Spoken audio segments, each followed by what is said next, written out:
दोस्तों चलिए आज की वीडियो शुरू करते हैं। दोस्तों वीडियो शुरू करने से पहले मैं आपको एक बात बता दूं कि आपने अभी तक हमारे इस चैनल को सब्सक्राइब नहीं किया हो तो नीचे पर आपको ग्रीन बटन में सब्सक्राइब करके लिखा रहा होगा, इसके पर क्लिक कर लीजिए और साइड में नोटिफिकेशन बेल भी आएगा, उसको भी क्लिक कर लेते हैं कि आपको मिल सके हमारे अगले वीडियो की नोटिफिकेशन सबसे पहले और आप कुछ नया नया सीख सके।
સર ભાઈ બાયોલોજીમાં ગઈકાલે આપણે એક ગ્રાફ જોયેલો હતો. ગ્રાફ કોણે બનાવેલો હતો? ગ્રાફ બનાવનાર કોણ હતો ભાઈ? વૈજ્ઞાનિક હતો, ગણિત શાસ્ત્રી હતો, ભૂગોળ શાસ્ત્રી હતો, બરોબર? પરિસ્થિતિવિદ અને ભૂગોળ શાસ્ત્રી હતો એલેક્ઝાન્ડર વોન હમ્બોલ્ટ. એલેક્ઝાન્ડર વોન હમ્બોલ્ટ જે છે એનું કહેવાનું એવું થતું હતું કે કોઈ પણ ક્ષેત્રમાં તમે જ્યારે સંશોધન કરવા નીકળો છો ત્યારે ત્યાંની જે જાતિ સમૃદ્ધિ જે છે એ જાતિ સમૃદ્ધિમાં વધારો જે છે એ વધારો જનરલી થતો હોય છે, પણ અમુક મર્યાદા સુધી જ વધારો થતો હોય છે, પછી તમને એમાં કાંઈ વધારો જોવા મળતો નથી. એના માટે થઈ અને એને એક સરસ મજાનો ગ્રાફ બનાવ્યો હતો. પછી એ ગ્રાફને આપણે એના શબ્દ જે છે ગ્રાફનું વર્ડિંગ એ આપણે ગઈકાલે સમજાવ્યું. એસ બરાબર સી એની ઝેડ ઘાત, જેની અંદર આપણે એસ નું મૂલ્ય જે છે એ એસ નું મૂલ્ય ગોતવા માટેનો પ્રયત્ન કરતા હતા, બરાબર? એસ જે છે એ એસ બરાબર શું થાય છે? રેખાનો ઢાળ. જેના માટે એક શબ્દ શું હતો? સમાશ્રયણ રેખા, બરાબર? ઝેડ રેખાનો ઢાળ. ઝેડ રેખાનો ઢાળ જે છે એ જે પ્રમાણે મળે એ પ્રમાણે આપણને જાતિ વિવિધતા જે છે એ મળતી હોય છે. મુદ્દા જે છે એ મુદ્દા બુકમાંથી જોઈએ થોડા આગળના મુદ્દા આપણે.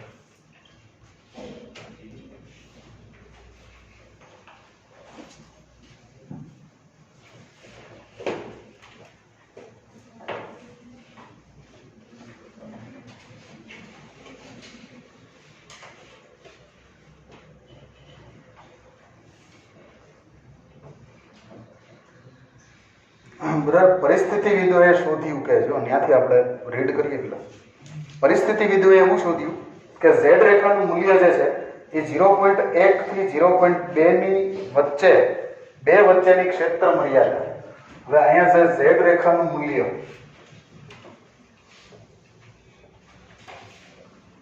0.1 થી 0.2 વચ્ચેની ક્ષેત્ર મર્યાદા.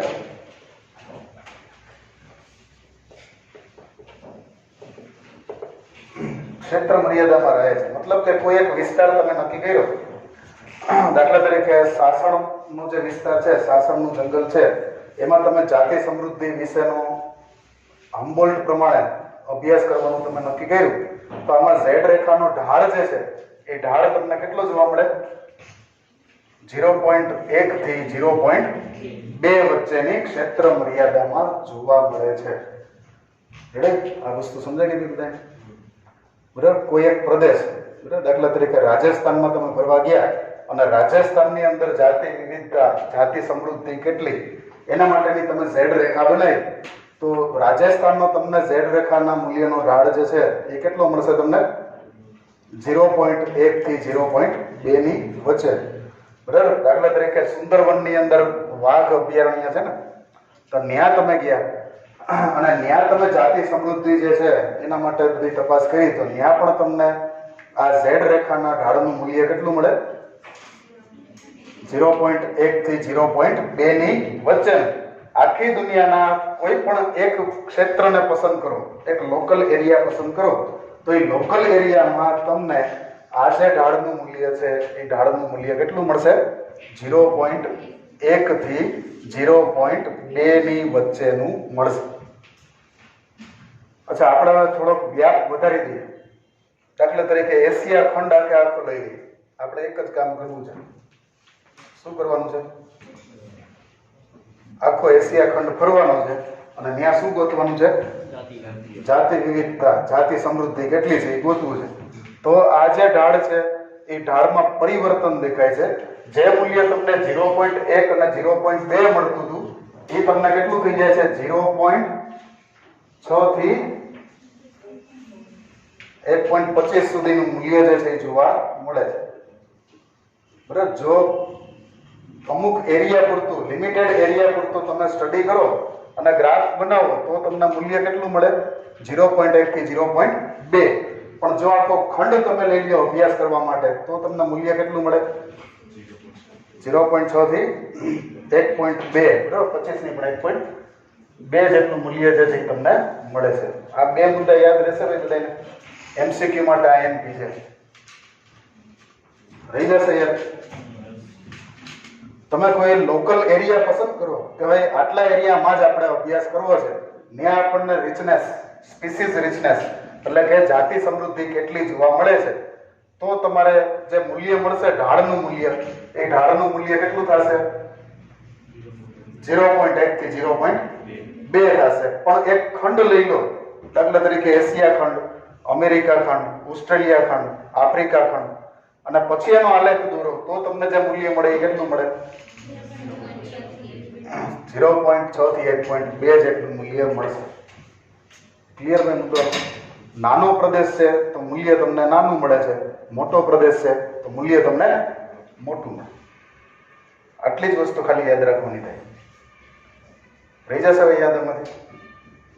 નાનો વિસ્તારનો તમે અભ્યાસ કરો છો તો તમને ઝેડ રેખાનો ઢાળ જે છે એનું મૂલ્ય તમને કેવું મળે છે? નાનું મળે છે. ઝેડ રેખાનો ઢાળ જે છે એ આપણે આને આમ કર્યું હતું તો અહીંથી એક લોગ વાળી રેખા આપણે જોઈ. તો આ ઝેડ રેખાનો ઢાળ જે છે એ ઢાળ નાના ક્ષેત્ર માટે નાનો મળે છે, જ્યારે મોટા ક્ષેત્ર માટે મોટો મળે. ક્લિયર ભાઈ બધાને છેલ્લા સુધી કન્સેપ્ટ રહી જશે આટલું યાદ? બરાબર. આમાંથી તમને ઉદાહરણ બનાવીને એમસીક્યુ પૂછે તો આવડી જશે. બરાબર. ગમે એવું ઉદાહરણ બનાવીને તમને એમસીક્યુ પૂછે, દાખલા તરીકે ભારતના વિસ્તારોની તો તમને ખબર હોય, પણ તમને કદાચ કોઈ બીજા વિસ્તાર વિશેની માહિતી આપે કે ભાઈ કોલંબિયાનો અમુક કિલોમીટરનો પ્રદેશ છે, ત્યાં જાતિ સમૃદ્ધિનો આપણે અભ્યાસ કરીએ તો ત્યાં ઝેડ રેખા જે છે એને ઢાળનું મૂલ્ય નીચે પૈકી કયું જોવા મળે છે? જવાબ શું આવશે? 0.1 થી 0.2. પણ તમને એવું પૂછવામાં આવે કે યુરોપ ખંડની અંદર જાતિ સમૃદ્ધિનો અભ્યાસ આપણે કરીએ તો ઝેડ રેખાનું મૂલ્ય કેટલું જોવા મળે? 0.6 થી 1.2 જોવા મળે છે. ટૂંકમાં આખો ખંડ જો આવી જતો હોય તો 0.6 થી 1.2 અને કોઈ નાનો વિસ્તાર આવતો હોય તો 0.1 થી 0.2 એવું જોવા મળે છે. સારું, એના માટે થઈને હમ્બોલ્ટે જે કંઈ અભ્યાસો કર્યા હતા એ આપણે જોઈએ. પરિસ્થિતિવિદોએ શોધ્યું કે ઝેડ રેખાનું મૂલ્ય 0.1 થી 0.2 ની વચ્ચેની ક્ષેત્ર મર્યાદામાં હોય છે. પછી ભલે વર્ગીકરણીય સમૂહ કે પ્રદેશ જેમ કે બ્રિટન, જો એક એક્ઝામ્પલ એને આપ્યું છે. બ્રિટન જે છે એ બ્રિટનની અંદર વનસ્પતિ, પછી કેલિફોર્નિયા જે છે એમાં પક્ષી, કે પછી ન્યુયોર્ક રાજ્યની અંદર ન્યુયોર્ક જે છે એમાં મૃદુકાય. મૃદુકાય એટલે કેવા પ્રાણી? મૃદુકાય એટલે કેવા પ્રાણીઓ? જેના શરીર પોચા હોય એને મૃદુકાય કહેવાય. જેના શરીર પોચા હોય એને શું કહેવાય? મૃદુકાય કહેવાય. એ વાત તમારી સાચી, પણ હજી અધૂરી વાત. એની માથે કવચ છે, બરાબર? શંખલા, ચીપલા અને પાયલા એના એક્ઝામ્પલ છે. એના શરીર ભલે પોચા છે પણ શરીર ઉપર શું છે? કેલ્શિયમ કાર્બોનેટનું કવચ છે, બરાબર? તો એનો અભ્યાસ જે છે એને કરેલો છે. તો તો આ બધા અભ્યાસમાં એને જે જાતિ સમૃદ્ધિ જોવા મળેલી છે એ કેવી મળેલી છે? 0.1 થી 0.2, કારણ કે એના ચોક્કસ સીમિત મર્યાદામાં અભ્યાસ કર્યો. એના જે વિસ્તાર છે એ વિસ્તારની મર્યાદામાં જ. બરાબર. બ્રિટન જે છે એ બ્રિટનની અંદર માત્ર વનસ્પતિનો અભ્યાસ, પછી કેલિફોર્નિયા જે છે એની અંદર માત્ર પક્ષીઓનો અભ્યાસ, અને ન્યુયોર્ક જે છે એની અંદર માત્ર મૃદુકાયનો અભ્યાસ. હવે રાજ્યના નામ અને કેનો અભ્યાસ કર્યો એ પણ યાદ રાખવાની જવાબદારી થોડીક વધે છે. રેડી? પરીક્ષા માટે તૈયારી કરવા માટે શું વધે છે? આપણે કયો પ્રદેશ અને એમાં શેનો અભ્યાસ કર્યો, તો એ મર્યાદા થોડીક તમારી વધી જાય છે, તો એ તમારે છે પાકું કરવું પડશે. બ્રિટનમાં શેનો અભ્યાસ કર્યો ભાઈ? હમ્બોલ્ટે બ્રિટનમાં શેનો અભ્યાસ કર્યો? વનસ્પતિ. ભાઈ કેલિફોર્નિયામાં કેનો અભ્યાસ કર્યો? પક્ષીઓ. ન્યુયોર્કમાં કેનો અભ્યાસ કર્યો? મૃદુકાયનો અભ્યાસ કર્યો. બરાબર. સારું. કોઈ પણ હોય તેને અનુલક્ષી અને સમાશ્રયણ રેખાનો ઢાળ જે છે એ આશ્ચર્યજનક રૂપે એક સમાન છે. બરાબર. હવે અહીંયા 3 પ્રકારના અભ્યાસ થયા. આ 3 પ્રકારના અભ્યાસમાં વનસ્પતિ છે, પછી પક્ષી છે અને મૃદુકાય છે. આ ત્રણેયના અભ્યાસમાં જે ઝેડ રેખા જે છે એના અભ્યાસ બધા કેવા મળ્યા જોવા? ઝેડ રેખાના ઢાળના મૂલ્ય જે છે કેવા જોવા મળ્યા હતા? 3 એને સમાન રીતે જોવા મળેલા હતા. પરંતુ જો સમસ્ત ખંડની આપણે વાત કરીએ કે જે ખૂબ જ વિશાળ પ્રદેશ વચ્ચેના જાતિ વિસ્તારના સંબંધોનું પૃથ્થકરણ એટલે કે એનાલિસિસ કરશો તો તમને જોવા મળશે કે સમાશ્રયણ રેખાનો ઢાળ જે છે એ ખૂબ જ વધારે તીવ્ર એટલે કે ત્રાસો ઉભો ઢાળ છે. અહીંયા ઝેડ રેખાનું મૂલ્ય જે છે એ તમને 0.6 થી 1.2 ક્ષેત્ર મર્યાદામાં મળે છે. એનું એક્ઝામ્પલ એને આપેલું છે. દાખલા તરીકે વિવિધ ખંડોના ઉષ્ણકટિબંધીય જંગલોમાં ફળાહાર. બરાબર. આ જે આંકડો હતો આ આંકડામાં જવાબ કેટલો હતો? 0.1 થી 0.2. બરાબર. સારું. હવે ખંડની આપણે વાત કરીએ. ખંડની અંદર ઉષ્ણકટિબંધ જે દેશમાં લાગુ પડે છે એ બધા દેશના ઉષ્ણકટિબંધની અંદર જે ફળ ખાનારા છે એની વાત કરીએ આપણે. ફળાહારી એનો એને સ્ટડી કર્યો. હવે ઉષ્ણકટિબંધ ઉપર કયા કયા દેશ આવે એ પેલા વિચારવું પડે ને. બુકમાં શું લખ્યું છે? ઉષ્ણકટિબંધ ઉપર આવતા જે દેશો છે આ દેશની અંદર બધા ફળ ખાનારા જે છે એનો એને અભ્યાસ કર્યો. બરાબર. ફળ ખાનારા પક્ષીઓ અને સસ્તનની ઝેડ રેખાનો ઢોળાવ જે છે એ કેટલો જોવા મળ્યો હતો? અહીંયા પક્ષી અને સસ્તન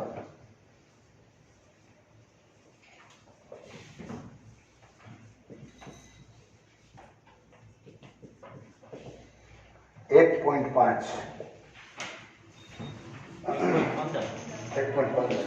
હા 1.15 જે છે એ એને જોવા મળેલો હતો. હવે 3 આંકડા તમારે યાદ રાખવાના થયા. પહેલો આંકડો છે 0.1 થી 0.2, બીજો આંકડો છે 0.6 થી 1.2 અને ત્રીજો આંકડો છે 1.15. 1.15 ક્યાં જોવા મળ્યો હતો? ઉષ્ણકટિબંધમાં જેટલા દેશ આવે એ બધા. ઉષ્ણકટિબંધ એટલે કયો વિસ્તાર? રેડી? આ પૃથ્વી, એમાં આમ ઉપર 23.5, નીચે 23.5, આ વચ્ચે વિષુવવૃત્ત અને આની વચ્ચે જેટલા દેશો આવે છે આ બધા દેશોની અંદર એને જે આંકડો જોવા મળ્યો હતો, સમાશ્રયણ રેખાનો ઢાળ જોવા મળ્યો હતો, એ ઢાળ કેવો જોવા મળ્યો હતો?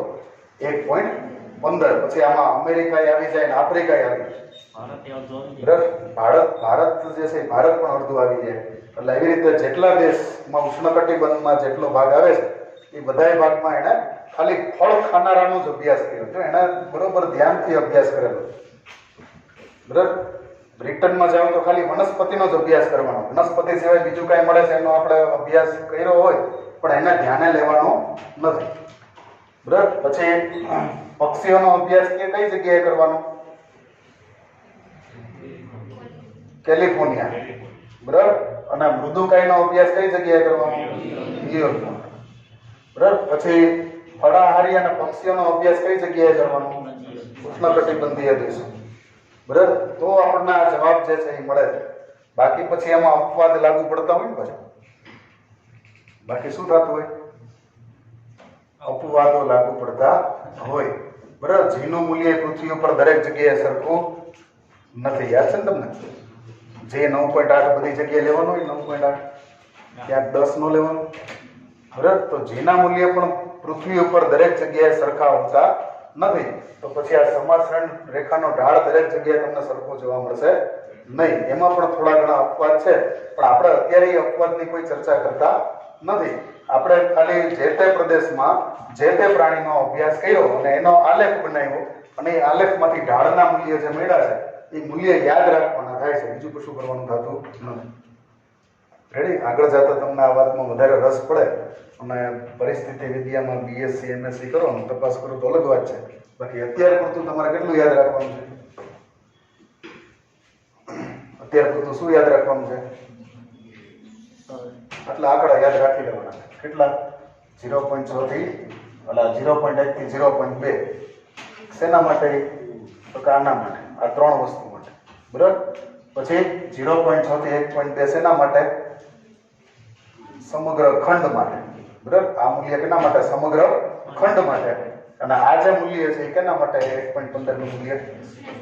બરાબર. ઉષ્ણકટિબંધીય વિસ્તારમાં ફળાહારી પક્ષી અને સસ્તન માટે 1.15 મૂલ્ય મળે. આટલું ખાલી તમારે યાદ રાખવું. આખા વિશ્વનું કરો તો બહુ મોટું મળે, પણ એનો અભ્યાસ શક્ય નથી. તો આ ઝેડ રેખાના ઢાળમાં ઘણું બધું તફાવત આવી શકે છે, પણ એ અભ્યાસ શક્ય એટલા માટે નથી કે એમેઝોનની અંદર ઉતરાય એવું નથી. બરાબર. એટલે એટલા માટે થઈને એનો અભ્યાસ હજી સુધી કોઈ કરી શક્યું નથી, પણ કદાચ એવી અપેક્ષા રાખીએ કે એ આપણે 1.2 કરતા વધારે મૂલ્ય મળી શકે. 1.2 તો મળશે, કારણ કે એ તો આપણે ગોતી લીધું છે. 1.2 મળશે, એમાં કોઈ ડાઉટ છે નહીં. એનાથી કદાચ વધારે જોવું હોય તો પછી એમેઝોનમાં એમાં ઉતરવું પડે. સરભાઈ, આ સંદર્ભમાં તીવ્ર ઢોળાવ જે છે એનો અર્થ શું છે? એનો મતલબ શું છે?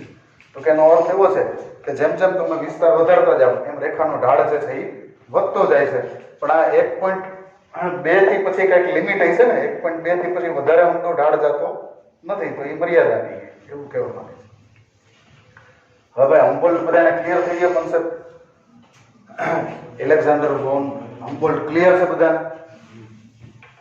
રેડી છે ને? એમાં કઈ સમસ્યા નથી ને કોઈને? હમ્બોલ્ટમાં કઈ સમસ્યા કરી કોઈને? રેડી? તો એનો પોઈન્ટ આપણે પૂરો કરીએ, નવો પોઈન્ટ આપણે શરૂ કરીએ. નિવસન તંત્ર માટે જૈવ વિવિધતાનું મહત્વ. જો નિવસન તંત્ર એટલે શું? પેલો શબ્દ નિવસન તંત્ર કોને કહેવાય? નિવસન તંત્રનો આખો ચેપ્ટર આપણે આવે છે, પણ એ ચેપ્ટર ઓમિટ થઈ ગયું છે, આપણામાંથી નીકળી ગયું છે કોર્સમાંથી. થોડું ઘણું કોઈને યાદ હોય તો નિવસન તંત્ર એટલે શું?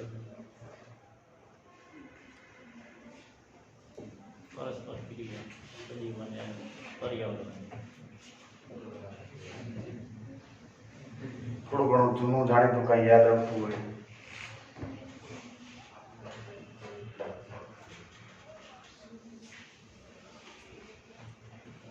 છે ભાઈ? કઈ હાઈલાઇટ થાય છે થોડી ઘણી? નિવસન તંત્ર એટલે કોઈ ક્ષેત્રમાં, કોઈ વિસ્તારમાં વસવાટ કરતા સજીવો તથા ત્યાં આવેલા નિવસન તંત્ર, બરાબર, ત્યાં આવેલા નિર્જીવો આ ભેગા મળી અને જે તંત્ર બનાવે એને નિવસન તંત્ર કહેવામાં આવે. એક નાનકડી ડેફિનેશન નીચે લખી લો ભાઈ, ખાલી જગ્યા આપી છે એમાં લખી લો. કોઈ વિસ્તારમાં વસવાટ કરતા સજીવો તથા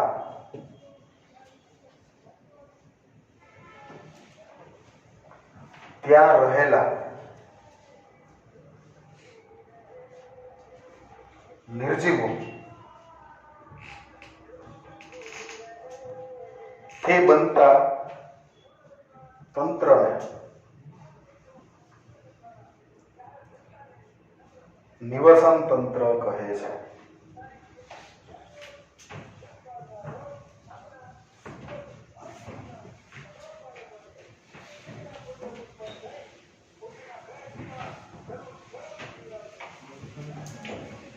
જો નિવસન તંત્ર જે છે ને એના જનરલી બે પ્રકારો છે.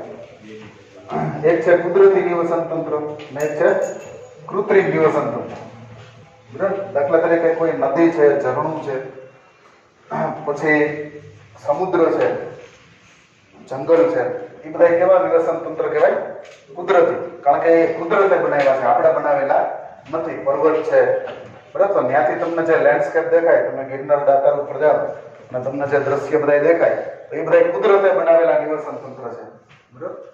જ્યારે અમુક જે છે એ કૃત્રિમ નિવસન તંત્ર. બરાબર? દાખલા તરીકે ઘઉંનું ખેતર, ચોખાનું ખેતર, બરાબર? પછી કોઈ પણ પ્રકારના ખેતર, ટૂંકમાં ખેતર જે છે એ માનવ નિર્મિત નિવસન તંત્ર. એ મનુષ્ય એમાં ખાલી ઘઉં વાવ્યા છે અથવા ખાલી મગફળી વાવી છે કે ખાલી ચોખા વાવ્યા છે, તો એ પ્રકારનું જે નિવસન તંત્ર છે એ કેવું કહેવાય? માનવ નિર્મિત, એટલે કે કૃત્રિમ નિવસન તંત્ર કહેવાય. કોઈ માણસે ઘરમાં ફિશ બોક્સ એટલે કે એક્વેરિયમ, માછલી ઘર ઘરમાં રાખેલું, તો એ કેવું તંત્ર ગણાશે? કૃત્રિમ. બરાબર? કારણ કે માછલી ઘર જે છે એનો કાચ છે, પછી માછલી ઘરની અંદર રહેલું પાણી, પછી એની નીચે ડેકોરેશન માટે ગોઠવેલા પથ્થરો છે, પછી એમાં કઈ વનસ્પતિઓ એને ઉગાડી છે, આ બધું માણસે માર્કેટમાંથી ભેગું કરી અને એમાંથી એને બનાવેલું છે. એમાં રહેલી માછલીઓ પણ એને જ સિલેક્ટ કરેલી છે. તો આ પ્રકારનું જે નિવસન તંત્ર છે એ કેવું ગણાશે? કૃત્રિમ પ્રકારનું નિવસન તંત્ર ગણાશે. અચ્છા, જે વિવિધતા જે છે એનો નિવસન તંત્રમાં ફાળો શું છે? જે વિવિધતાનું નિવસન તંત્રમાં શું પડે? સાદી રીતે આપણે વિચારીએ તો આપણને એવી ખબર પડે કે ભાઈ જે જગ્યાએ જેવા નિર્જીવ હોય ને એવા જ સજીવ ત્યાં હોય. બરાબર? જુનાગઢની અંદર તમે ગીર સાસણમાં જઈને કેસર કેરીનો આંબો ઉગાડો ને તો ઉગી શકે, એમાં કેરીઓ આવે, બધું થાય. પણ શિમલાની અંદર જઈને તમે ગોટલું નાખીને આંબો વાવો જોઈએ, ટ્રાય મારો જોઈએ, છે ભાઈ પોસિબલ છે? બરાબર? કાશ્મીરની અંદર શિમલા જે છે ત્યાંના સફરજન આપણે અહીંયા આવીએ છીએ, તો એ સફરજનના બીજને તમે કુંડામાં વાવીને ટ્રાય કરો છો, છોડ થાય કે ન થાય? એમાં એ પોસિબલ છે ખરું? કેમ આવું પોસિબલ નથી? અહીંનું નિવસન તંત્ર એને માફક આવતું નથી. એટલા માટે જે ઠંડા પ્રદેશની વનસ્પતિ છે એ અહીંયા ઉગતી નથી, અને અહીંની વનસ્પતિ છે એ ઠંડા પ્રદેશમાં ઉગતી નથી. બરાબર? બેને જે નિવસન તંત્ર, બેના માટેના નિવસન તંત્ર છે બધા કેવા છે? અલગ અલગ. બરાબર? જેને જેવું નિવસન તંત્ર માફક આવે ત્યાં એ વસવાટ કરશે, બાકીના વિસ્તારમાં એ વસવાટ કરી શકશે નહીં. બરાબર? તો આ રીતે જૈવ સમૃદ્ધિ જે છે એનો મુખ્ય આધાર કેના ઉપર રહેલો છે? ત્યાંના નિવસન તંત્ર ઉપર આધાર રહેલો છે. જો નિવસન તંત્ર માટે જૈવ વિવિધતાનું મહત્વ જે છે એ જોઈએ આપણે, the importance of species diversity to the ecosystem. શું કોઈ સમુદાયમાં જાતિની સંખ્યા ખરેખર નિવસન તંત્રની કામગીરી માટે મહત્વપૂર્ણ બાબત છે? દાખલા તરીકે કોઈ એક સમુદાય છે, આ સમુદાયની અંદર જે જાતિઓ રહેલી છે એ ત્યાંના નિવસન તંત્ર માટે અગત્યની છે. બરાબર? સાસણ જે છે એની અંદર 3 વસ્તુ છે, ગીરમાં 3 વસ્તુ છે. બરાબર? એક છે ઘાસ, પછી છે હરણ, અને ત્રીજા નંબર આવે છે સિંહ. આ ત્રણેયની જે જોડી છે એનું શું મહત્વ? આ ત્રણેયનું મહત્વ શું? દાખલા તરીકે દુષ્કાળ પડ્યો, બરાબર? 2-3 વર્ષ દુષ્કાળ પડ્યો ને ઘાસ ઉગ્યું નહીં, તો શું રિએક્શન આવે? હરણ મરી જાય. અને હરણ મરી જાય એટલે શું થાય? સિંહ પણ જતા રહે. ચાલો, એવું નથી, ઘાસ ભલે. બરાબર? અચાનક ક્યાંકથી શિકારીઓ આવી ગયા અને જેટલા હરણ હતા એ બધા હરણને મારી મારીને લઈ ગયા, તો સિંહે ઘાસ ખાવાનું છે? ઇમ્પોસિબલ નથી. એટલા માટે તો ઓટોમેટિક શું થઈ જશે? સિંહ પણ નાશ પામશે. બરોબર? અચ્છા, એક કામ કરો, હરણને રહેવા દો ભલે, સિંહને કાઢી નાખીએ આપણે તો શું થાય? તો હરણ જે છે એ હરણની વસ્તી વધી જશે, અને એ હરણની વધેલી વસ્તી જે છે એ ખોરાક માટે તે સ્પર્ધા કરશે. બરાબર? અને એ સ્પર્ધાની અંદર પછી છેવટે નાશ કોનો થવાનો છે? હરણનો જ નાશ થવાનો. બરાબર. તો આ ત્રણેય વસ્તુ જે છે એ ત્રણેય વસ્તુ જંગલમાં સમજી વિચારીને છે, સાવ અમથી નથી. બરોબર. સાવ એમનેમ ત્યાં સંખ્યા રાખેલી નથી. આ ત્રણેય વસ્તુ એકાબીજાનું બેલેન્સ કરે છે. ત્રણેય શું કામ કરે છે? એકાબીજાનું બેલેન્સ કરે છે. અને આ બેલેન્સને તો ઇકોસિસ્ટમ કહેવામાં આવે. આ જે બેલેન્સ છે એ બેલેન્સને ઇંગ્લિશમાં શું કહેવામાં આવે? ઇકોસિસ્ટમ કહેવામાં આવે છે. તો આવી રીતે જૈવ વિવિધતા જે છે, જૈવ વિવિધતાનું મહત્વ ખૂબ જ કોઈ પણ નિવસન તંત્ર માટે છે. બરાબર. તૃણાહારી હરણ જે છે, આને ઘાસને આપણે દાખલા તરીકે શું કહીએ? ઉત્પાદક કહીએ. હરણ જે છે એને આપણે શું કહીએ? તૃણાહારી કહીએ. અને આને આપણે શું કહીએ? માંસાહારી. તો આ ત્રણેયનું કોઈ પણ નિવસન તંત્ર માટે, એના ટકાઉપણા માટે, નિવસન તંત્ર જે છે એનું ટકાઉપણું લાંબો સમય સુધી ટકી રહેવું જોઈએ. તો એ ટકાઉપણા માટે તેને ખૂબ જ અગત્ય છે. સારું, કે જેના માટે પરિસ્થિતિવિદોએ ચોક્કસ જવાબ આપી શક્યા નથી, પણ દાયકાઓ સુધી, એટલે કે 10-10 વર્ષ સુધી ઘણા બધા અભ્યાસો કર્યા અને ત્યાં સુધી પરિસ્થિતિવિદો એવું માનતા હતા કે વધુ જાતિ ધરાવતા સમુદાય સામાન્ય રીતે ઓછી જાતિ ધરાવતા સમુદાય કરતા વધારે સ્થિર વલણ ધરાવે છે. આ એક લાઈન ખાસ અંડરલાઈન કરો. કોઈ એક વિસ્તારમાં વધારે જાતિઓ આવેલી અને બીજા એક નિવસન તંત્રમાં ઓછી જાતિ આવેલી, તો જ્યાં ઓછી જાતિ છે એ પ્રદેશ વેરાન બનવાના ચાન્સીસ વધારે છે. રેડી? આપણે પૃથ્વી ઉપરના બે પ્રદેશનો અભ્યાસ કરીએ. એક પ્રદેશના નિવસન તંત્રમાં વધારે જાતિઓ છે અને બીજા પ્રદેશના નિવસન તંત્રમાં ઓછી જાતિઓ છે. તો આ બે જાતિ જે છે એની સ્થિરતા અથવા તો એનું આયુષ્ય કોનું વધારે ને કોનું ઓછું. દાખલા તરીકે આપણે એક એક્ઝામ્પલ લઈએ. આ જે પ્રદેશ છે અહીંયા તમને વધારે જાતિ જોવા મળે અને બીજો એક વિસ્તાર છે ત્યાં તમને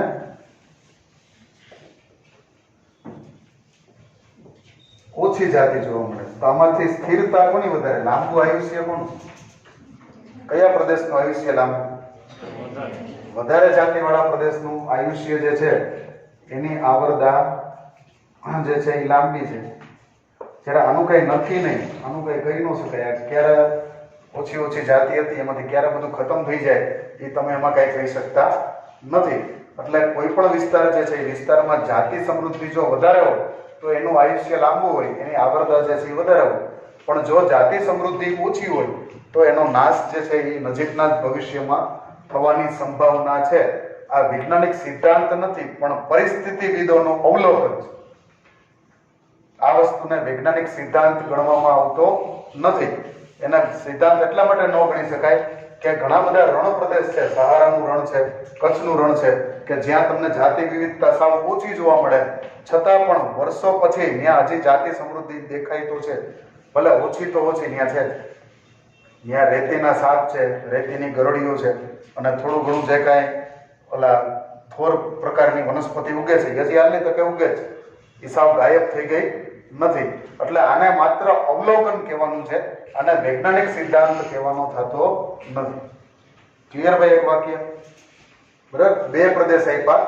એક પ્રદેશમાં જાતિ સમૃદ્ધિ વધારે છે, બીજા પ્રદેશમાં જાતિ સમૃદ્ધિ ઓછી છે. તો આના વિશે સચોટ રીતે એમ કહી શકાય કે વધારે જાતિ ધરાવતા પ્રદેશની જે આવરદા છે, એની સ્થિરતા જે છે એ વધારે સારી છે અથવા લાંબા સમય સુધી ટકી શકશે. પણ એનો અર્થ એવો નથી થતો કે આ હમણાં નાશ પામશે. બરાબર. આને નાશ પામતા ઘણા 100 વર્ષો લાગી જાય. એવું કઈ જરૂર નથી કે તાત્કાલિક 10 વર્ષમાં તો ગાયબ થઈ ગયું. એવું જરાય જરૂરી નથી. બરાબર. જ્યાં સુધી વરસાદ આવશે, જે તે પ્રદેશ રણની અંદર કઈ નક્કી નથી રહેતું ભાઈ. ક્યારેક ન્યાય વરસાદ સારો થાય, વરસાદ થાય તો વનસ્પતિ ઉગે, વનસ્પતિ ઉગે તો ઓટોમેટિક એને ખાવા માટે બધા પૂછી જવાના. તો એટલા માટે આના કરતા આનું આવરદા ભલે ઓછી છે પણ સાવ ડિલીટ થઈ જતી નથી. બરાબર. એ તો છે. એક જૈવિક સમુદાય માટે સચોટ સ્થિરતા એટલે શું? હવે શબ્દ વાપરો સ્થિરતા. સ્થિરતા કોને? એક સ્થિર સમુદાય તેની ઉત્પાદકતામાં વર્ષે ઘણો ફેરફાર થવો જોઈએ. બરાબર. વર્ષે ઘણો ફેરફાર થવો જોઈએ ને. હવે વિસ્તારની ઉત્પાદકતા, વિસ્તારની ઉત્પાદકતા દાખલા તરીકે આ જે વિસ્તાર છે આ વિસ્તારની ઉત્પાદકતા એટલે શું? ત્યાં વનસ્પતિ ઉગે એટલે ઉત્પાદકતા કહેવાય. દર વર્ષે ચોમાસામાં વરસાદ પડે એટલે શું ઉગે? ચોમાસામાં વરસાદ પડે એટલે શું ઉગે? ઘાસ ઉગે એટલે કોને જલસા પડી જાય? બરાબર. અને હરણની સંખ્યા વધે એટલે બરાબર. આ એક કુદરતનો પ્રક્રમ છે, એ સતત ચાલ્યો આજથી નહીં પણ વર્ષોથી આ પ્રક્રિયા સતત ચાલી આવે છે. એટલે કોઈ પણ ક્ષેત્ર વધારે જાતિવાળું હોય કે પછી ઓછી જાતિવાળું હોય એમાં દર વર્ષે અહીંયા દાખલા તરીકે વરસાદ દર વર્ષે વધારે પડે છે, અહીંયા દાખલા તરીકે વરસાદ છે એ ઓછો પડે. બરાબર. કચ્છનું રણ છે ત્યાં દાખલા તરીકે વરસાદ કેવો પડે છે? ઓછો પડે છે. આ ચેરાપુંજી છે ત્યાં વરસાદ કેવો પડે છે? આખા ભારતમાં સૌથી વધારે વરસાદ ક્યાં? ચેરાપુંજીમાં. રેડી? તો અહીંયા ચેરાપુંજીમાં સૌથી વધારે વરસાદ છે તો ઉત્પાદકતા કેવી હોય? વધારે હોય. બરાબર. વધારે ઉત્પાદકતા હોય તો જાતિ કેટલી હોય? વધારે હોય. વધારે જાતિ હોય તો એની સ્થિરતા કેવી હોય? વધારે હોય. અચ્છા, હવે અહીંયા વરસાદ ઓછો પડે તો એની ઉત્પાદકતા કેવી? ઓછી. ઉત્પાદકતા ઓછી તો જાતિઓ કેવી? ઓછી. અને જાતિ ઓછી તો સ્થિરતા કેવી? ઓછી. ક્લિયર ભાઈ મુદ્દા હતા? બરાબર. અહીંયા વરસાદ વધારે, અહીંયા શું વધારે છે? વરસાદ વધારે એટલે ઉત્પાદકતા વધારે એટલે જાતિ વધારે, અને જાતિ વધારે તો સ્થિરતા વધારે. રેડી? હવે અહીંયા આગળ શું છે? વરસાદ ઓછો છે. વરસાદ ઓછો તો ઉત્પાદકતા ઓછી. ઉત્પાદકતા ઓછી તો જાતિ પણ કેવી? ઓછી. તો સ્થિરતા કેવી? એ પણ ઓછી. ક્લિયર ભાઈ? આ રીતે યાદ રહી જશે. બરાબર. જે જગ્યાએ ઉત્પાદકતા વધારે ત્યાં જાતિ વધારે, જાતિ વધારે ત્યાં સ્થિરતા વધારે, અને જે જગ્યાએ ઉત્પાદકતા ઓછી ત્યાં જાતિ ઓછી, અને જાતિ ઓછી તો સ્થિરતા પણ ઓછી. ક્લિયર ભાઈ આપણો કોન્સેપ્ટ? બરાબર. જંગલમાં ખાલી એક જ પ્રકારના હરણ હોય તો સિંહને કોઈ ચોઈસ ન મળે. બરાબર. જ્યારે પણ શિકાર કરવા જાય ત્યારે એક જ પ્રકારના હરણને ખાવા. બરાબર. દાખલા તરીકે વેળાવદર સેન્ચુરીમાં કાળિયાર કેમ એક જ વધારે પડતા જોવા મળે? હવે ગીરની અંદર દાખલા તરીકે સ્પોટેડ ડિયર એટલે ટપકાવાળા હરણ જ નકરા જોવા મળે. તો સિંહે ખાવાનું થાય ત્યારે શું ખાવાનું થાય? ખાલી એક જ ખાવાનું થાય. હવે તમને રોજ એક હરખું ખાવાનું દે તો શું થાય? સમજાયું?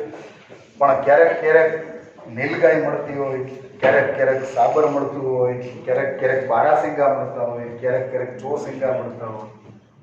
બરાબર. તો ફેર પડે કે નહીં? સમજાય કે વસ્તુ? જાતિ વિવિધતાનો મતલબ સમજાણો તમને શું છે? બરાબર. સિંહ જે છે એ સિંહની પાસે એક જ ઓપ્શન હોય ખાલી કે એને રોજ સ્પોટેડ ડિયર ગોતવાનું, એને ખાવાનું, બીજું કાંઈ મળે જ નહીં. સસલું ન મળે, બીજું કાંઈ ન મળે, ખાલી એક જ ચીજ મળતી હોય. તો પછી જાતિ ખતરામાં પડે કે નહીં? પણ એની બદલે એને 4-5 ઓપ્શન હોય તો એ નક્કી કરે ને આજ તો સ્પોટેડ તો બહુ ખાધા. બરાબર. આજ તો એકાદું બારાસિંગા ગોતું હોય, એકાદું ચોસિંગા ગોતું, તો એની પાસે ચોઈસ. બરાબર. પછી હરણને ખાવા માટે ખાલી એકલો સિંહ હોય તો એના કારણે શું થાય કે સિંહની વસ્તી છે એ થોડીક વધી જાય તો ઉલટાના હરણ ખતરામાં આવી જશે. પણ સિંહની હારે કોમ્પિટિશન કરવા માટે દીપડો આપેલો હોય. બરાબર. તો ફેર પડે ને? બરાબર. બીજા પછી ઓલા ઝરખ હોય, શિયાળ હોય, તો એના કારણે શું થાય કે સિંહ જે છે એ સિંહની ભૂખા રહેવાની જે દિવસો છે એ પણ વધી જાય, અને એના કારણે એની વસ્તી જે છે એ પણ કંટ્રોલ થાય. બરાબર. એટલે દરેક ક્ષેત્રમાં જે જગ્યાએ જાતિ વિવિધતા વધારે છે એ જગ્યાએ એની આવરદા જે છે એ નિવસન તંત્રની આવરદા જે છે એ પણ વધારે છે, અને જે જગ્યાએ જાતિ વિવિધતા ઓછી છે એ નિવસન તંત્રની આવરદા પણ કેવી થઈ જાય છે? સ્થિરતા જે છે એ પણ ઓછી થઈ જાય. બરાબર. તે સમયે આવનાર અવરોધો માટે રોધક કે પ્રસંગોપાત વિક્ષેપો સામે પ્રતિકારક અથવા તો સ્થિતિસ્થાપક હોવું જોઈએ, અને વિદેશી જાતિ દ્વારા થતા આક્રમણ માટે પ્રતિરોધક પણ હોવું જ જોઈએ. જો નિવસન તંત્ર જે છે એમાં ટકી રહેવા માટે થઈને શરતો 2 છે. કોઈ એક નિવસન તંત્રને સ્થિર રાખવું છે તેમાં 2 પ્રકારના ખતરા છે.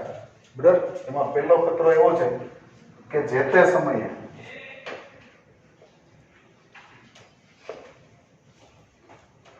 જે મોસમીય, બરોબર, જેને આપણે શું કહીએ, ફેરફાર, કોઈ પણ એક નિવસન તંત્ર છે એમાં દર વર્ષે ભાઈ ફલાણા વિસ્તારમાં દર વર્ષે 25 ઇંચ વરસાદ થાય તો એ દર વર્ષે આમ ભગવાન કઈ માપીને 25 ઇંચ વરસાદ નાખી નો દે, બરાબર. ત્યાં પછીમાંથી કંઈક 15 થતો હોય, કંઈક 35-40 થતો હોય, ફેરફાર થાય કે નહીં? વેરિએશન્સ તો આવતા જ હોય ને, બરાબર. દાખલા તરીકે કચ્છની અંદર 5 ઇંચ વરસાદ આવ્યો તો દર વર્ષે 15મી જૂન આવે એટલે ધીમે ધીમે કરીને રોજ 1-2 ઇંચ કરીને 5 ઇંચ પૂરો થાય એટલે ભૂલી જવાનું, એવું હોય. એમાં વેરિએશન તો આવવાના જ છે, બરાબર. તો દર વર્ષે વરસાદમાં ફેરફાર થવાનું છે તો ઉત્પાદકતામાં ફેરફાર થશે, એટલે ઉત્પાદકમાં ફેરફાર થશે તો આ લોકોને સંઘર્ષ થશે ને, તો આ લોકોને શેનો સામનો કરવો પડશે?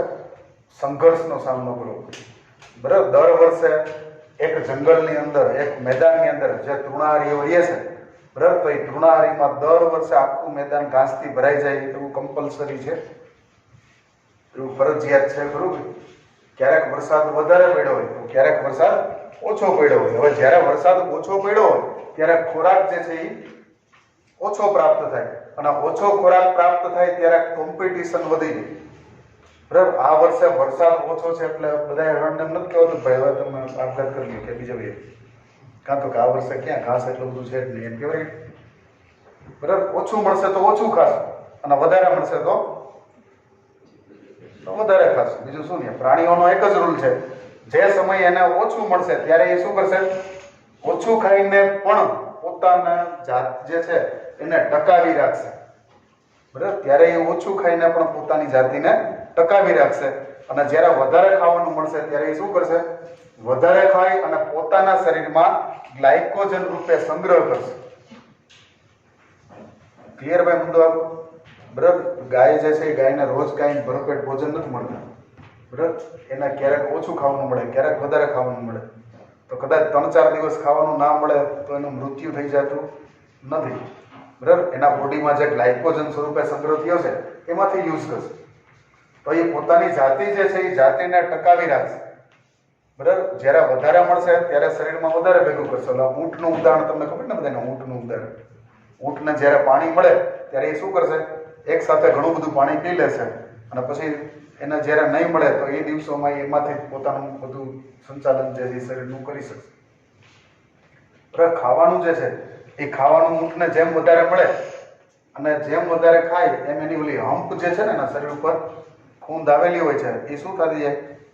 મોટી મોટી થતી જાય, કારણ કે એમાં ચરબી સ્વરૂપે ખોરાકનો સંગ્રહ થતો જાય. પછી અમુક દિવસો એવા હોય કે જેમાં એને ક્યાંય ખાવાનું મળતું નથી, તો આ દિવસોમાં એ શું કામ કરશે? તો કે પોતાના હમ્પની અંદર જે ગ્લાયકોજનનો સ્ટોરેજ કર્યો છે એ યુઝ કરશે, અને એ દિવસો કાઢી નાખશે, પછી ફરી પાછું ખાવાનું મળશે ત્યારે ખાય, બરાબર. તો આ રીતની ટૂંકમાં યુક્તિ પ્રયોગીઓ કરી અને પોતાની સ્થિરતા જે છે એ સ્થિરતાને ટકાવી રાખવાનો પ્રયત્ન એ કરશે, બરાબર. એકાદો વર્ષનો દુષ્કાળ પડે ને તો આ લોકોને કાંઈ ફેર ના પડે, ન આને પડે કે ના આને, એટલું તો ઓલરેડી એના બોડીમાં ગ્લાયકોજન રૂપે એને જમા કરેલું છે કે એકાદ વર્ષનો દુષ્કાળ તો એ કાઢી જ નાખે. પણ જો દુષ્કાળ લંબાય, 2-3 વર્ષનો દુષ્કાળ થાય તો આ લોકોને તકલીફ પડે, બાકી તકલીફ પડતી નથી, બરાબર. અચ્છા, બીજા નંબરનો જે મુદ્દો હતો એ વિદેશી જાતિ.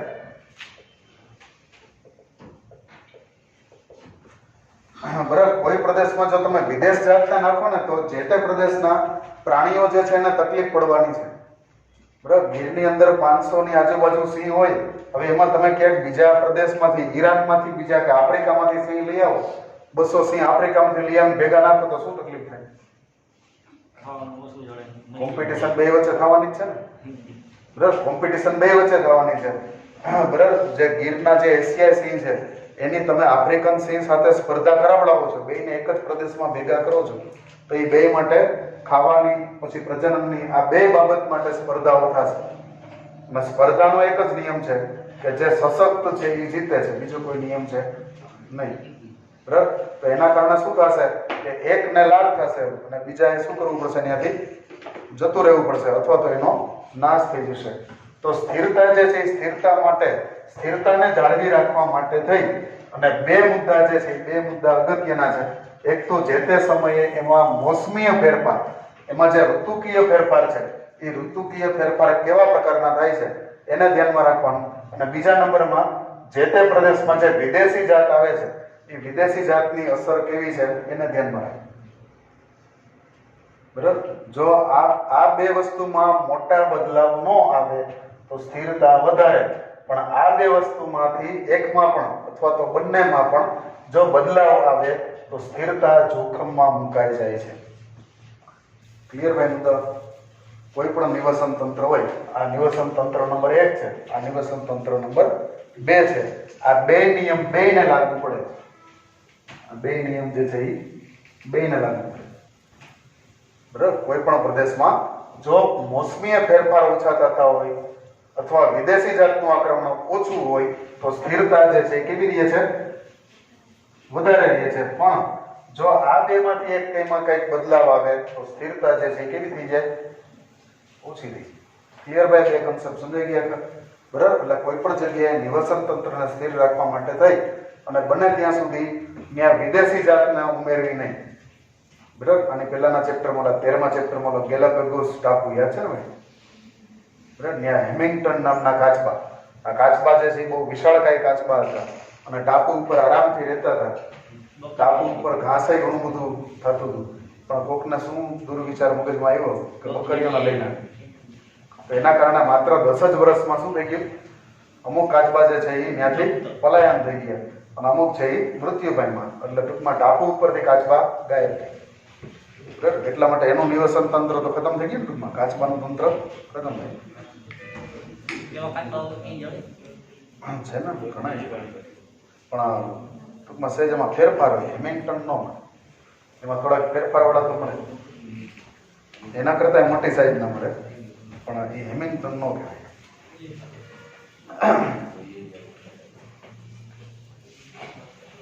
આપણે જાણતા નથી કે આ લક્ષણો સમુદાયમાં જાતિ સમૃદ્ધિ સાથે કઈ રીતે જોડાયેલા છે, પરંતુ હવે એક નવો ડેવિડ ટિલમેન, રેડી ભાઈ, નવો માણસ આવ્યો છે પરિસ્થિતિવિદ, ખાસ એનું નામ ટીક કરજો. ડેવિડ ટિલમેનના પ્રયોગશાળાની બહારના ભૂખંડો પર કરવામાં આવેલા લાંબા સમયના નિવસન તંત્રના પ્રયોગ. રેડી ભાઈ, ડેવિડ ટિલમેન જે છે એને લેબોરેટરીની બહાર પ્રયોગો કર્યા હતા. કઈ જગ્યાએ પ્રયોગો કર્યા હતા? લેબોરેટરીની બહાર.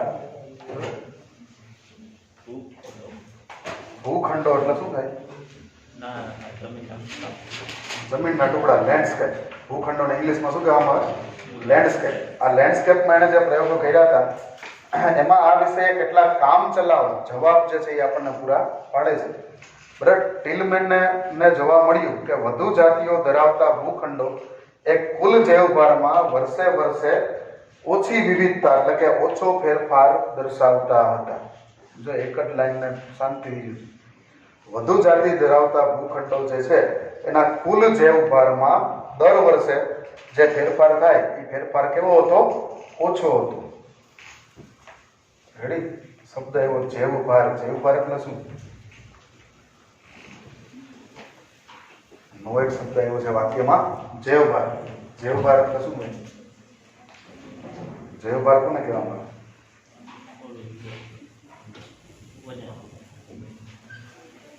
જૈવભાર એટલે શું?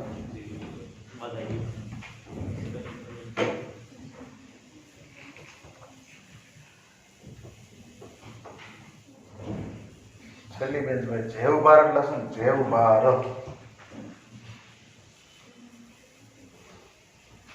જૈવભાર કોને કહે છે?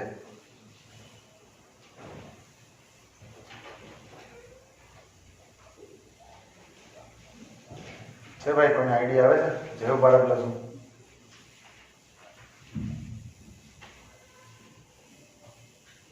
જૈવભાર એટલે શું ભાઈ? જવાબ તો દો. કોઈ જવાબ નથી. જૈવભારનો મતલબ જ નથી ખબર. જૈવભાર શબ્દ તો બહુ જાણીતો હવે. 8મા ધોરણથી જૈવભાર શબ્દ ભણતા આવીએ છીએ. 4 વર્ષથી તો સતત ભણીએ છીએ. શું થાય જૈવભાર એટલે?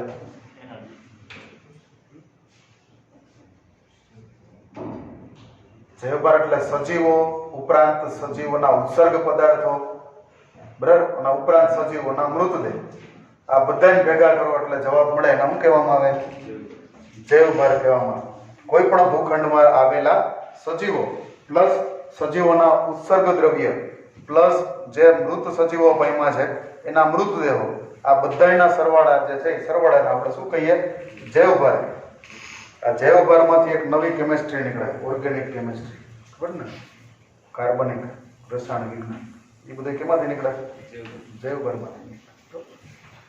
તો આ બધી વસ્તુ જે છે એ જે જગ્યાએ વધારે જાતિ વિવિધતા હતી ત્યાં એના વાર્ષિક જૈવભારમાં કોઈ ખાસ ફેરફાર જોવા મળેલો ન હતો. બરાબર. અહીંયા જે પ્રકૃતિવિદ છે એનું નામ શું છે? David Hillman. એણે જે તે ભૂમિખંડ જે છે એ ભૂમિખંડમાં પહેલા વર્ષે અભ્યાસ કર્યો. બરાબર. એક વર્ષ સુધી ત્યાં રહેલા જૈવભારનો એક વર્ષ અભ્યાસ કર્યો, પછી બીજા વર્ષે બીજે ગયો, ત્રીજા વર્ષે ત્રીજે ગયો, પછી ચોથા વર્ષે પાછો પહેલી જગ્યાએ આવ્યો. એમ કરી કરીને એને 3-4 વર્ષ અલગ અલગ 3 ભૂખંડોના અભ્યાસ કર્યો.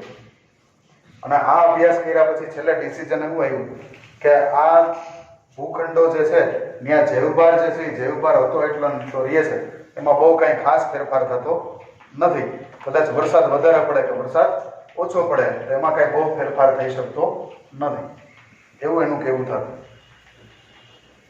બરાબર. તેઓએ તેમના પ્રયોગોમાં એ પણ દર્શાવ્યું કે વધતી જતી વિવિધતાએ તેની ઉચ્ચ ઉત્પાદકતામાં ફાળો આપ્યો હતો.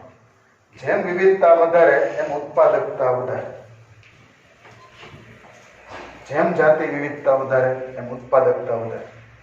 બરાબર. કોઈ એક પ્રદેશમાં નકરું ઘાસ જ ઉગતું હોય, કોઈ એક પ્રદેશમાં નકરા શાકના વૃક્ષો થતા હોય, કોઈ એક પ્રદેશની અંદર નકરા આંબાના વૃક્ષો થતા હોય, કોઈ એક પ્રદેશની અંદર નકરા પીપળાના કે ગમે એના વૃક્ષો થતા હોય. અને ચોથો એક વિસ્તાર એવો પસંદ કરું છું કે જ્યાં ઘાસય ઉગતું હોય, શાકય ઉગતું હોય, આંબોય થતો હોય, પીપળોય થતો હોય, વડલોય થતો હોય. હવે એવા વિસ્તારમાં આપણે અભ્યાસ કરીએ તો બે માંથી ઉત્પાદકતા કોની વધારે?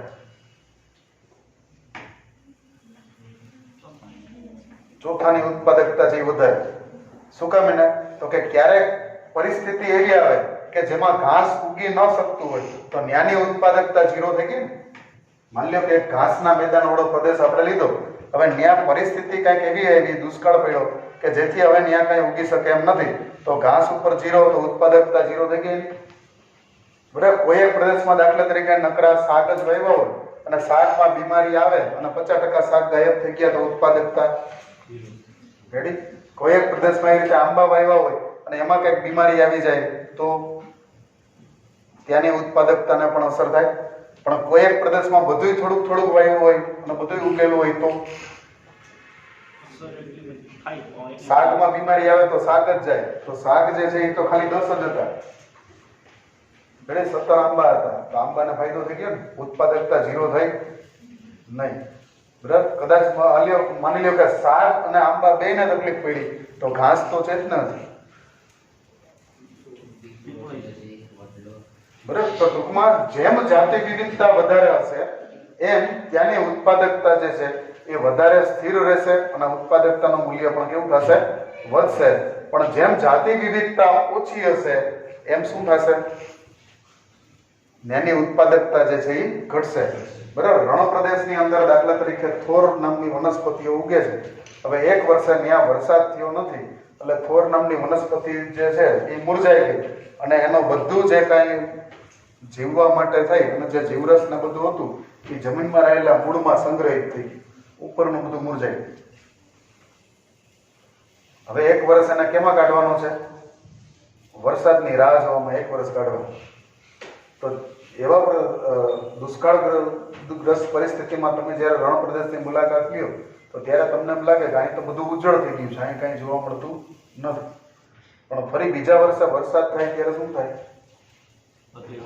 બરાબર. પાછા જે થોરના વૃક્ષો હતા એ પાછા એની અંદર નવેસરથી પાછા બધા પ્રકાંડનો વિકાસ થશે. વળી પાછું એમાં એના બધા પ્રકાશ સંશ્લેષણની ક્રિયા ઝડપી બનશે અને પાછા ઉગવા માટે સક્ષમ બની જશે.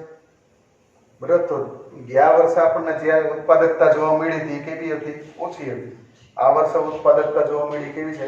વધારે. તો જ્યાં જાતિ ઓછી છે ત્યાં તમને ઉત્પાદકતામાં તફાવત વધારે જોવા મળે, અને જ્યાં જાતિ વધારે છે ત્યાં ઉત્પાદકતામાં તફાવત તમને ઓછો જોવા મળે. રેડી ભાઈ? આ એક મુદ્દો બાજુમાં લખી લો.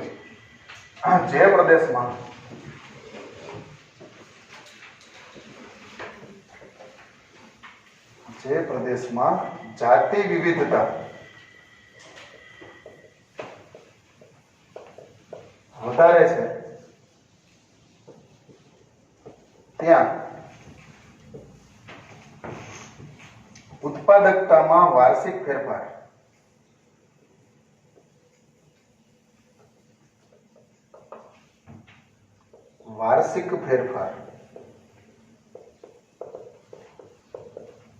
ઓછો જોવા મળે.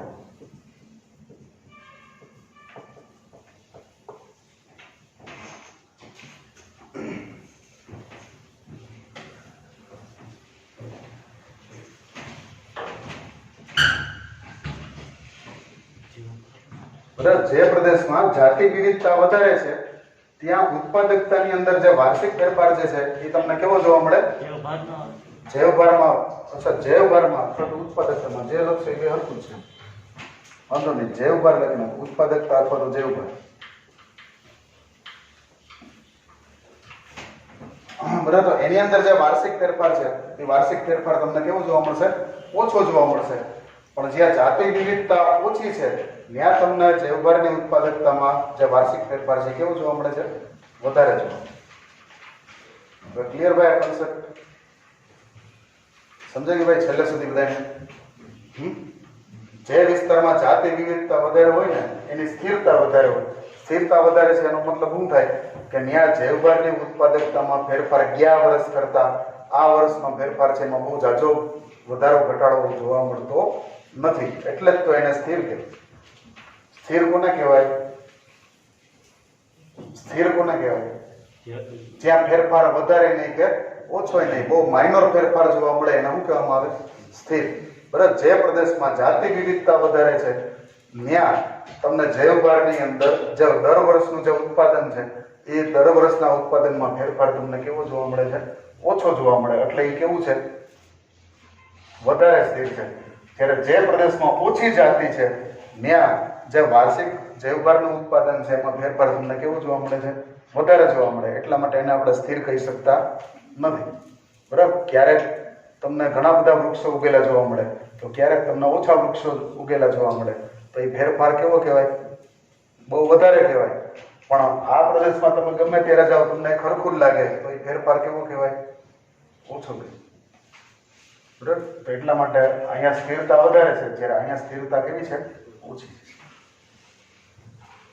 આમ છતાં આપણે સંપૂર્ણપણે જાણતા નથી કે જાતીય સમૃદ્ધિ કેવી રીતે નિવસન તંત્રને સારું કે તંદુરસ્ત બનાવી રાખવા માટે સહયોગ આપે છે. બરાબર. જેમ જાતિ સમૃદ્ધિ વધારે હોય એમ નિવસન તંત્ર વધારે તંદુરસ્ત હોય. એ વાત તો ફાઇનલ. એક વાત ફાઇનલ છે. જેમ જાતિ વિવિધતા વધારે એમ નિવસન તંત્ર સારું અથવા તંદુરસ્ત. આ વાત ફાઇનલ. બરોબર. કેવી રીતે એ આપણને ખબર નથી. સમજાય ભાઈ મુદ્દો ખબર? જેમ જાતિ વિવિધતા વધારે એમ નિવસન તંત્ર સમૃદ્ધ. આવું જ્યારે બોલતો હોઉં ત્યારે તમારા મગજમાં કયું પિક્ચર આવવું જોઈએ? કોઈ એક પ્રદેશ છે, એ પ્રદેશની તમે મુલાકાતે ગયા છો અને ત્યાં તમને કેટલી બધા પ્રકારના પ્રાણીઓ અને વનસ્પતિઓ અને કીટકો ને બધું જોવા મળે છે.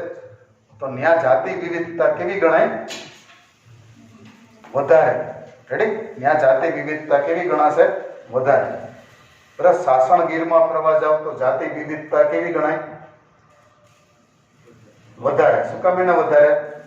તો કે ગીરના જંગલમાં એન્ટર થાવ ત્યાં તમને કેટલું બધું અલગ અલગ પ્રકારના પુષ્પ ધરાવતી વનસ્પતિ જોવા મળે, અલગ અલગ પ્રકારના મોટા વૃક્ષો જોવા મળે, અલગ અલગ પ્રકારના પ્રાણી જોવા મળે, કીટક જોવા મળે, એવું બધું તમને જોવા મળે. એટલા માટે ગીરની અંદર તમે એન્ટર કરો છો તો ત્યાં તમને જાતિ વિવિધતા કેવી જોવા મળે? ભાઈ વધારે જોવા મળે. પણ કચ્છના રણની મુલાકાતે જાઓ તો ત્યાં નકરા રેતીના રગલા પીડા હોય, એમાં તમે સજીવને ગોતવા નીકળો,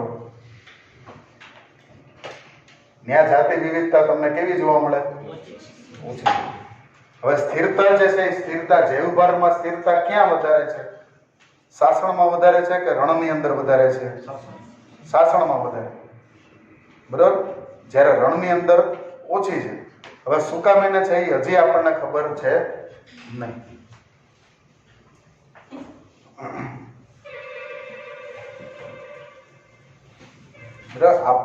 આપણે ખ્યાલ કે સમજણ પૂરતું જાણીએ છીએ કે સમૃદ્ધ જૈવ વિવિધતા એ ફક્ત નિવસન તંત્રની તંદુરસ્તી માટે જ આવશ્યક નથી, પરંતુ આ ગ્રહ પર માનવ જાતિના લાંબા અસ્તિત્વ કે જીવન ટકાવી રાખવા માટે પણ અનિવાર્ય છે. જો નિવસન તંત્ર જેમ સારું રહેશે ને એમ આપણે આ ધરતી ઉપર સલામત રીતે જીવી શકીશું. હવે જો હજી આપણે આજે 3 મુદ્દા લીધા હતા ને, 3 મુદ્દામાં એક વસ્તુ જે છે જીવભાર શબ્દ આવ્યો ને એટલે એક વસ્તુ તમને કીધું. જો આ ઘાસ જે છે, આ હરણ ઘાસ ને ખાય છે. રેડી? હરણ જે છે કોને ખાય છે? ઘાસ ને ખાય છે. અચ્છા, આ જે હરણ જે છે એ હરણના ઉત્સર્ગ દ્રવ્ય એટલે કે એનું મળમૂત્ર છે, અને હરણના જે મૃતદેહના વધેલા ભાગ જમીન ઉપર પડ્યા હોય તો એના કારણે જમીન જે છે એ ફળદ્રુપ બને ને, અને ફળદ્રુપ જમીનમાંથી પાછું ઘાસ ઉગે કે નહીં. આ બે વચ્ચેનો સંબંધ જો તમે, સંબંધ કેવો છે બે વચ્ચે, બરાબર. આપણને જ્યારે જોતા હોય ત્યારે આપણને એવું જ દેખાય કે એક હરણ જે છે એ જંગલમાં ઘાસ ખાય છે, પણ આ હરણ જે છે એ હરણ સાથે સાથે જમીનને કેવી બનાવે છે?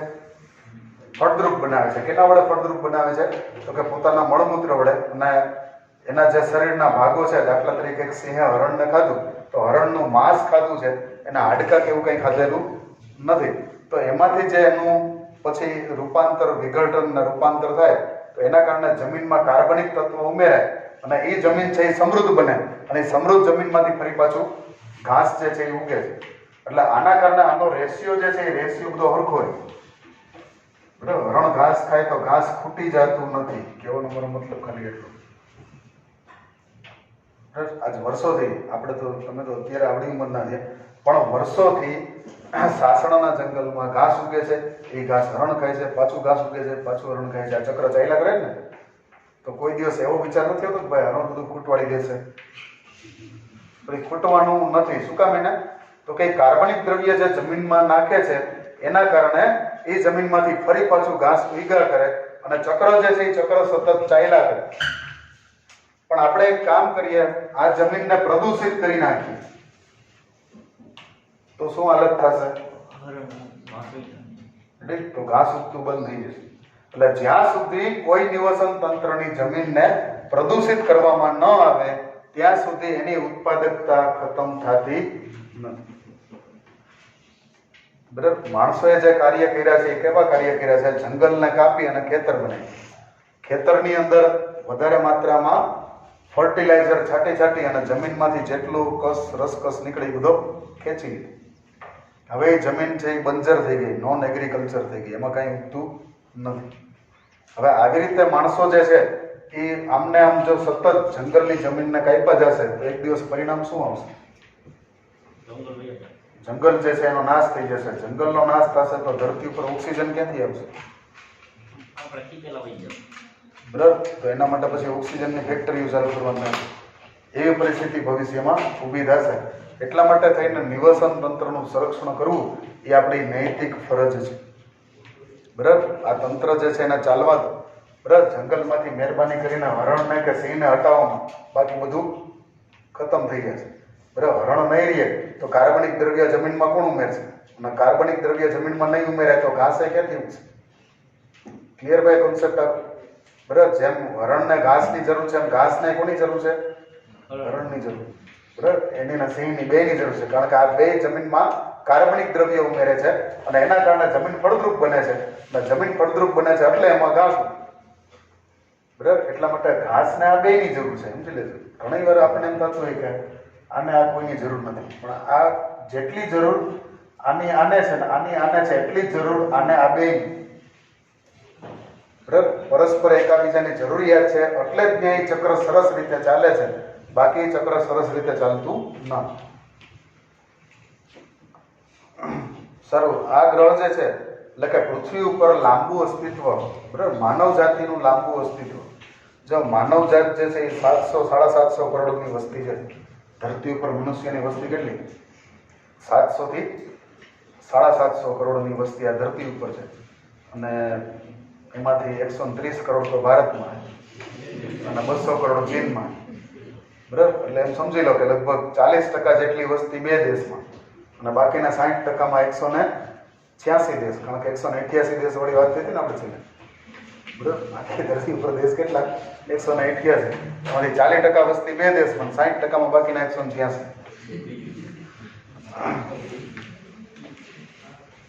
સારું, આ સમયે જ્યારે આપણે એકદમ ઘટતા જતા દરની ગતિ એટલે કે ભયંકર ચેતવણી આપતી ગતિએ જાતિઓ ગુમાવી રહ્યા છીએ, ત્યારે કોઈ કદાચ પૂછે કે જો કેટલીક જાતિઓ લુપ્ત થઈ જાય તો શું આ બાબત આપણા માટે ખરેખર મહત્વની છે ખરી? ભાઈ, જો ઘણા લોકો લિસ્ટ બનાવીને બેઠા કે આપણી શેરીમાંથી કૂતરા કદાચ ગાયબ થઈ જાય તો શું ફેર પડે? આમાં બટકા ભરવા દોડે છે ને પાસે. ચકલી ગાયબ થઈ ગઈ, સિટીમાં શહેરમાં ચકલીઓ જોવા મળતી નથી, તો આપણને શું ફેર પડે? આપણે ક્યાં ને રોજ ચકલીને ચણ નાખવું?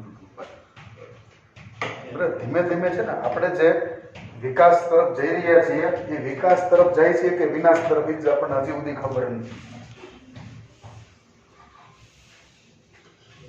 આપણે જે રીતે પ્રદૂષણ ફેલાવીએ છીએ, જે રીતે આપણે ઔદ્યોગિક ક્રાંતિ કરી છે, કારખાના ફેલાવ્યા છે, વાહનો જે બેફામ આપણે વાહનો ચલાવીએ છીએ અને પેટ્રોલ ડીઝલનો ધુવાડો કરીએ છીએ, તો આ બધું એ છેલ્લે આપણને ક્યાં લઈ જશે એના પરિણામની અત્યારે આપણને ખબર છે, છતાંય આપણે આંખ વીંચીને હાઈક જ જઈએ છીએ.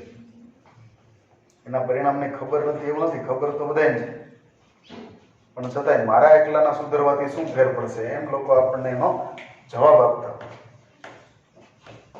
પણ હંમેશા સુધારોની શરૂઆત તો એક જ કરવી પડે, બરાબર. એમાંથી જ સુધારો જે છે એ થતો હોય છે. બરાબર. જો જાતિઓ લુપ્ત થવા માંડશે તો એક દિવસ માણસનો વારો આવશે, બરાબર. જો જાતિ લુપ્ત થવાનો દર અત્યારે ખૂબ હાઈએસ્ટ છે અને આ જ રીતે જો જાતિઓ લુપ્ત થતી રહેશે તો એક દિવસ આપણે તૈયાર રહેવાનું રહેશે કે આ ધરતી ઉપરથી મનુષ્ય પણ લુપ્ત થઈ જશે. એટલે એના માટે પણ ચેતી જવાની જરૂર છે. 1 મિનિટ 2-3 લાઈન છે કરી નાખીએ આપણે, બરાબર. જો પશ્ચિમ ઘાટના વૃક્ષો પર જોવા મળતી દેડકાની એક જાતિ હંમેશને માટે વિલુપ્ત થઈ જાય તો પશ્ચિમ ઘાટના નિવસન તંત્ર ઓછા ક્રિયાશીલ બની જશે, એવો એણે પ્રશ્ન પૂછ્યો છે. જો પૃથ્વી પર કીડીઓની 20,000 જાતિઓને બદલે આપણી પાસે 15,000 જ જાતિઓ રહે તો જીવનની ગુણવત્તા પર શું અસર થાય? એટલે આ બે વાક્યની અંદર એને આપણને ક્વેશ્ચન પૂછ્યા છે કે કદાચ 5-7,000 જાતિઓ ઓછી થઈ જાય એનાથી આપણને શું ફેરફાર થાય? પણ ફેરફાર જે થવાના છે એના વિશે આપણે કાલે ડિટેલમાં વાત કરીશું.